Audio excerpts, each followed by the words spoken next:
Bienvenue à Session Marmelade. Cette semaine, je reçois Nick Segoia ou encore Nicolas Dulude pour discuter avec lui de son parcours et du lien qu'il crée entre son personnage de scène et son lui de tous les jours. On aborde également la place qu'il laisse à l'improvisation et le talent brut. Tout ça dès maintenant à Session Marmelade.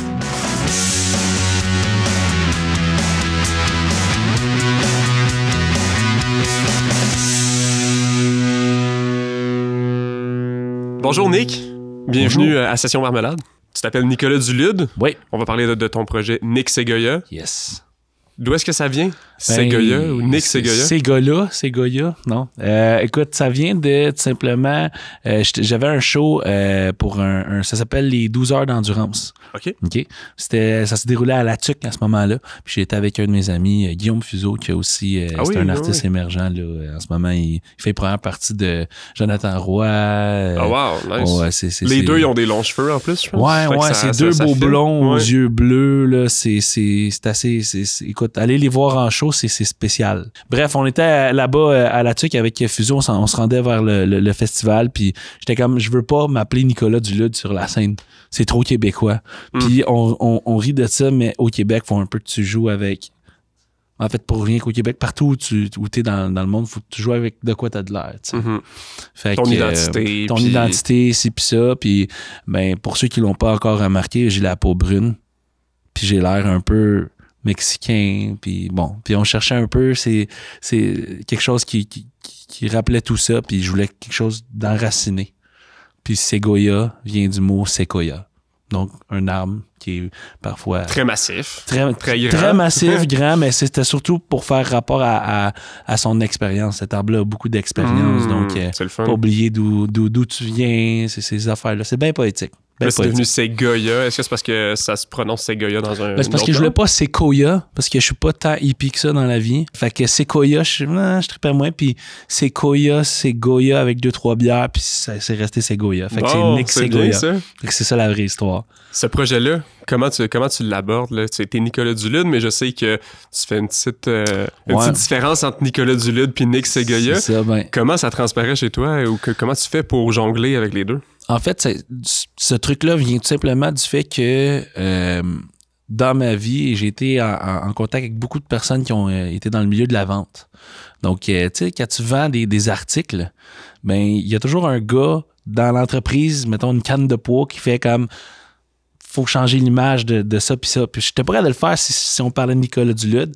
Fait que je me suis dit, je vais créer un produit. Puis ce produit-là va s'appeler Nick Segoia. Fait que ça me permet de regarder le produit à la troisième personne, de me reculer un peu puis de prendre les meilleures décisions par rapport à mon stock. Quand c'est pas bon, ou quand c'est à retravailler, ben c'est à retravailler. Puis ça me permet de mieux voir ce que je fais, finalement. Okay. C'est juste pour ça. C'est vraiment, vraiment, vraiment ça.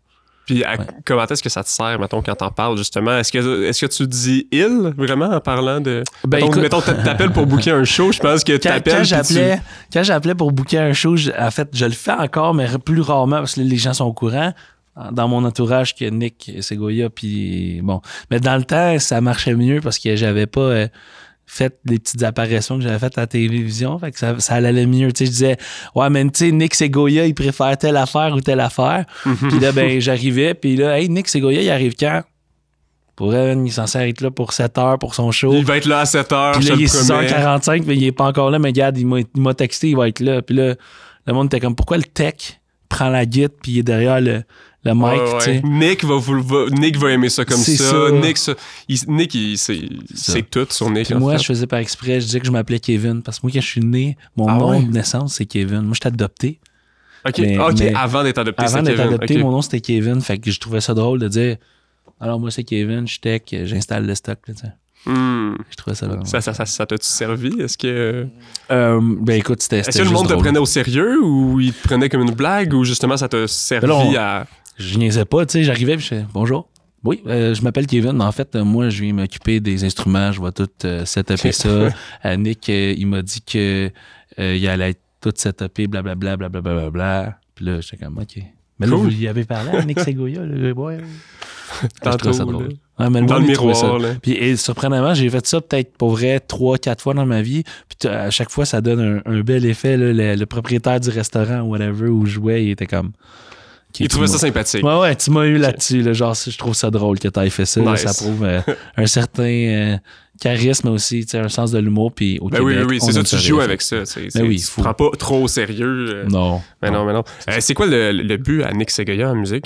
Ben là, je suis en train de travailler sur un album en français, puis le but ultime, c'est de vivre de ma musique. Fait que, comme tous les artistes qui sont au Québec, on veut vivre de ça. C'est pas facile, encore moins depuis le COVID.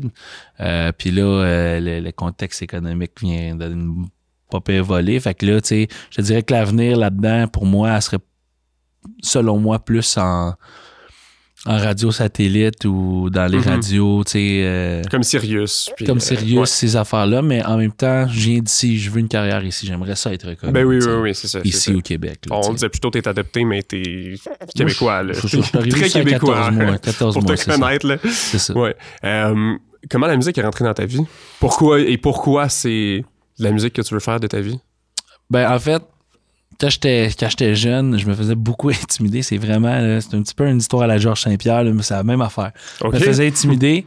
J'ai sorti une guitare, puis je me suis rendu compte que je me faisais moins taper dessus quand j'avais ma guitare. C'est parce que tu pouvais les taper avec ta guitare? Oui, exactement. Mais là, écoute, quand j'ai acheté une Les Paul, là, ça, c'est du vrai bois, là. Fait que, non, il me respectait plus. Mais non, pour vrai, la guitare, ça m'a vraiment aidé émotionnellement quand j'étais très, très jeune. Puis, tu sais, j'ai commencé à jouer de la guitare, j'avais 8 ans. Okay. Fait, assez tôt. Ouais, assez tôt, mais tu sais, c'était pas sérieux, là. Je veux dire, un enfant de 8 ans qui prend des cours puis qui essaye, tu sais. Mm-hmm. C'était plus ça. Puis, c'est déjà quelque chose. Oui, c'est quelque chose, mais tu sais, je veux dire, c'est ça. C'était une passion qui grandissait, qui grandit depuis que j'ai 8 ans puis qui n'a jamais cessé d'augmenter, tu sais. Puis, c'était comme un échappatoire au début. Oui, c'était un échappatoire. Une puis aujourd'hui, c'est vraiment juste ma raison de vivre, tu sais. Je veux dire... Ça a été quoi le passage entre l'enfance, 8 ans, tu commences à jouer de la guitare comme échappatoire, puis là, ça devient justement une passion, puis ça devient ta raison de vivre. C'est quoi le passage qu'il y a eu? J'ai fait plein de jobs. Puis j'étais pas bon dans ces jobs-là.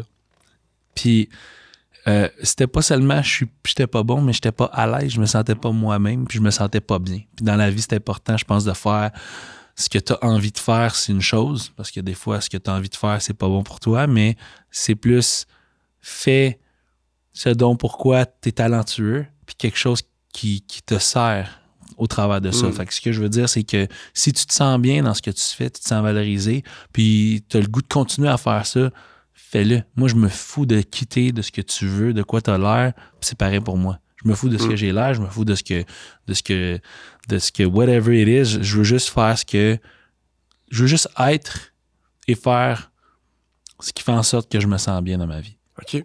C'est juste ça. Puis, t'es-tu plus toi-même Nick Segoya ou Nicolas Dulude?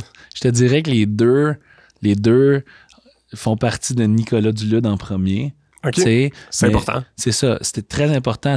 Nicolas Dulude, c'est moi. Je veux dire, c'est mon vrai moi, mais je veux dire que Nick Segoya, c'est un personnage.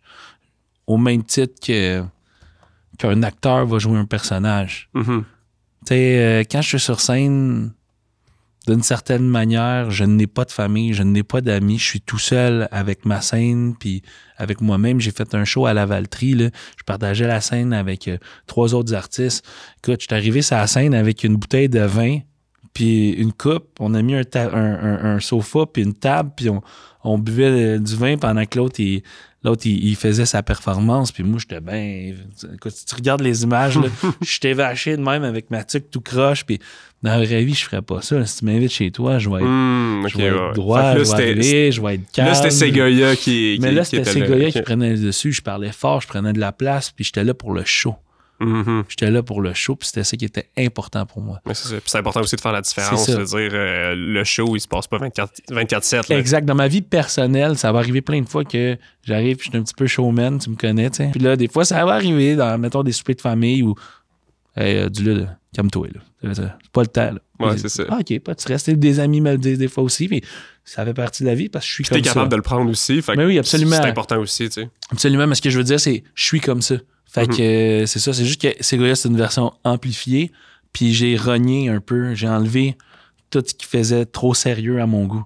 OK. Mais à l'extérieur, là, je veux dire, comme là, je travaille un projet avec Miro Belzile puis Paul Zacharivan, il m'aide à écrire mon album. Puis pour vrai, on est sérieux. Là. On rit, on s'amuse, mais on prend ça au sérieux.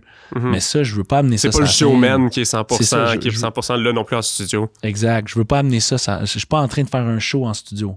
Quand je suis en studio, je suis en train de faire du studio. Fait que là, on est sérieux, on pense, on réfléchit, on écrit quelque chose. Puis là, on écrit les lyrics. Puis là, des fois, les émotions nous amènent à gauche, à droite, en haut, en bas. Là, c'est important de se laisser aller, tu sais. Mais c'est ça. Justement, on parle d'écriture. À quel moment l'écriture et la composition est entrée dans ta vie?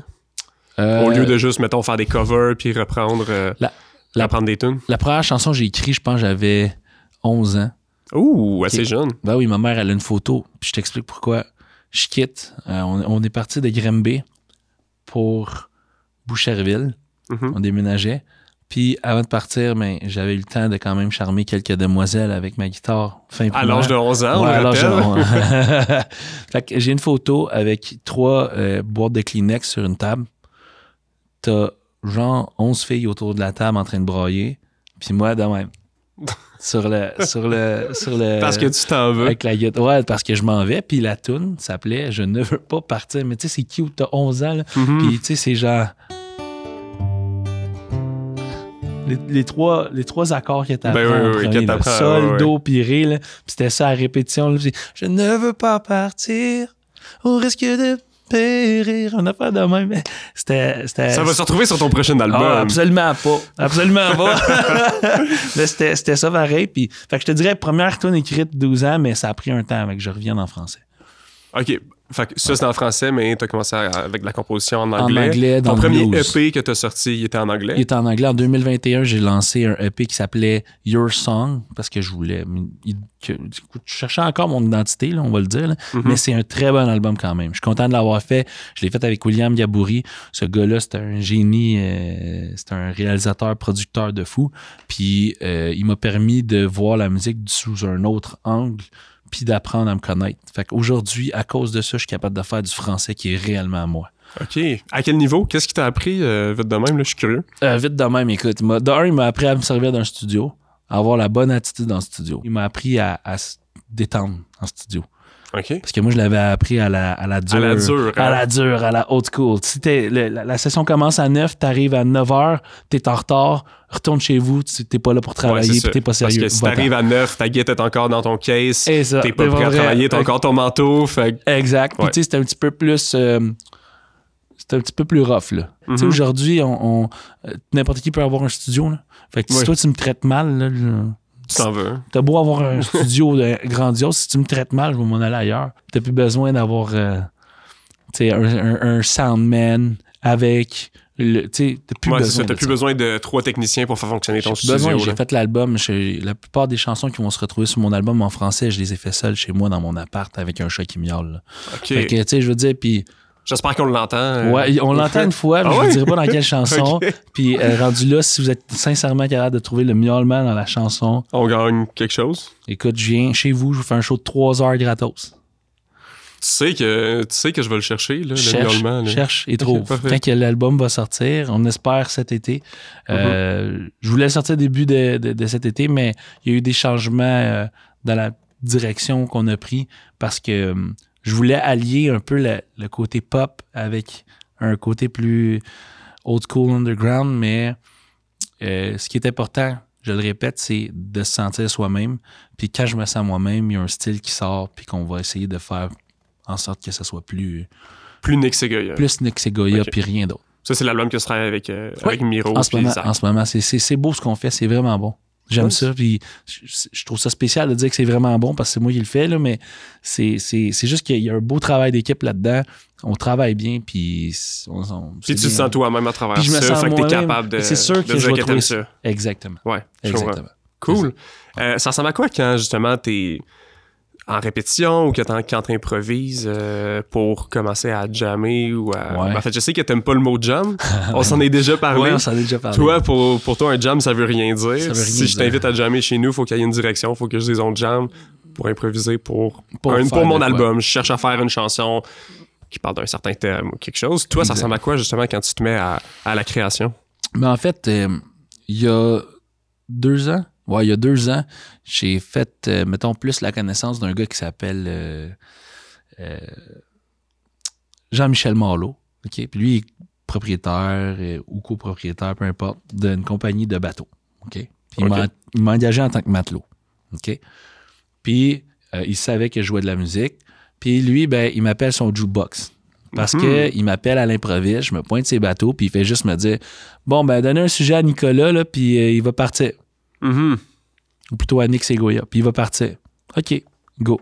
Puis là, écoute, j'ai eu Baby Shark comme thème. J'ai eu, je sais pas si tu te rappelles, Réal Bellan, dans le temps, il y avait un show d'humour, puis il disait qu'un pénis de chien, ça ressemble à un rouge à lèvres.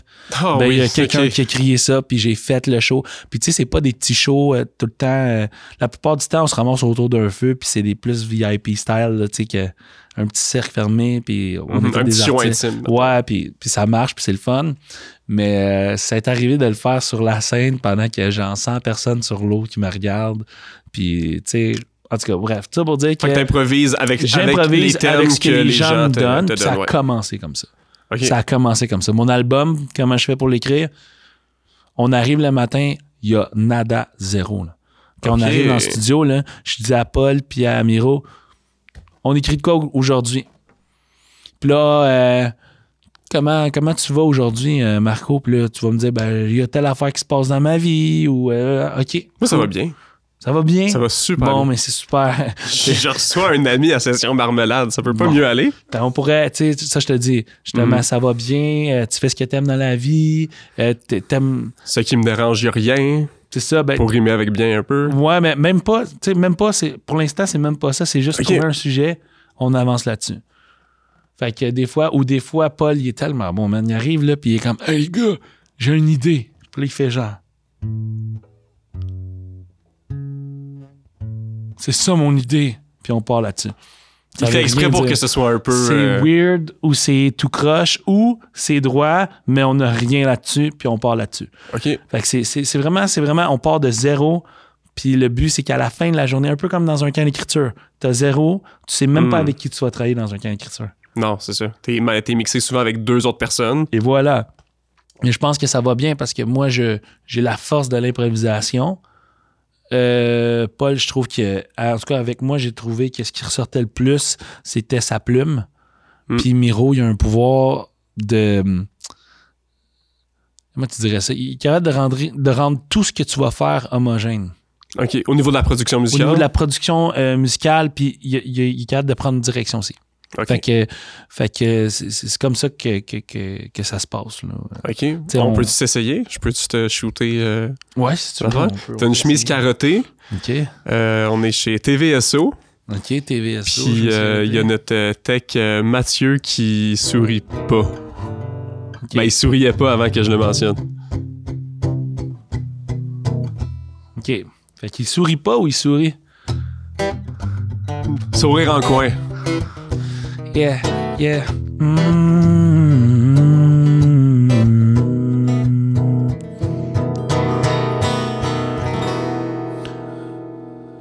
J'étais avec Marco au TVSO. Non, on n'est pas sur un bateau, mais j'aimerais tanguer sur l'eau. Comme ça, peut-être que tu pourrais sourire. Peut-être que tu pourrais sourire, te laisser aller puis bouger comme jamais. Non, non, non. Puis il faut un refrain. Ah ouais. Chemise carottée. C'est le temps de sourire. C'est le temps de chanter. Puis de se laisser aller. C'est une belle matinée. Bien arrosé de café, on se l'est dit avant de tourner, on se l'est dit avant de commencer à filmer. Ouais, le soundcheck est commencé, le soundcheck est terminé. Yeah, on peut se laisser parler, laisser exprimer tout ce qu'on a à dire. Yeah. Non, je suis pas sur un bateau, mais j'aimerais ça être sur l'eau. Oui, c'est bientôt l'été, L'hiver est bientôt terminé. Je vais vous inviter à faire des interviews.